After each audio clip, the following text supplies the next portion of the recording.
నవీన్ చంద్ర act చేసిన 11 movie రీసెంట్గా ఓటీటీలో రిలీజ్ అయింది. ఇదే మూవీ రా నాయనా, మామూలుగా లేదు మూవీ అయితే. అసలు ఇది థియేటర్లో ఎలా మిస్ అయ్యాను రా బాబు అనిపించింది. బేసిక్గా ఇదొక ఎమోషనల్ క్రైమ్ థ్రిల్లర్ మూవీ.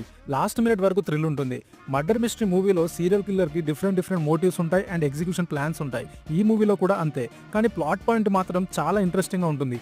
ఎక్కువ రివీల్ చేస్తే స్పాయిలర్స్ అయిపోతుంది. అసలు ఎలాంటి ఎక్స్పెక్టేషన్స్ లేకుండా జస్ట్ అలా చూసా అంతే. చాలా నచ్చింది మూవీ. మూవీలో ట్విస్ట్ అండ్ టర్న్స్ అయితే మామూలుగా లేవు. కానీ ఇక్కడ మూవీలో థ్రిల్లింగ్ ఎలిమెంట్ కంటే ముఖ్యంగా ఎమోషనల్ సీన్స్ బాగా కనెక్ట్ అయ్యాయి. రివెంజ్కి ప్రాపర్ ఎమోషన్ అనేది ఉండాలి. ఈ మూవీలో ఎమోషనల్ రియల్గా హార్ట్ టచింగ్ ఉంటుంది. అందుకే ఆ మూవీ అంతలా కనెక్ట్ అవుతుంది. నవీన్ చంద్ర అయితే చాలా బాగా చేశాడు. చాలా మెచ్యూర్ యాక్టింగ్ ఉంటుంది తనది. ఒక డెబ్యూట్ డైరెక్టర్ ఇంత బాగా తీశాడంటే ఇట్స్ రియల్లీ గ్రేట్. మెయిన్గా ఎమోషనల్ సీన్స్ని చాలా బాగా తీశాడు. నేను ఎందుకు ఇన్నిసార్లు ఎమోషనల్ అంటున్నా అంటే మూవీ చూస్తే మీకే అర్థమవుతుంది.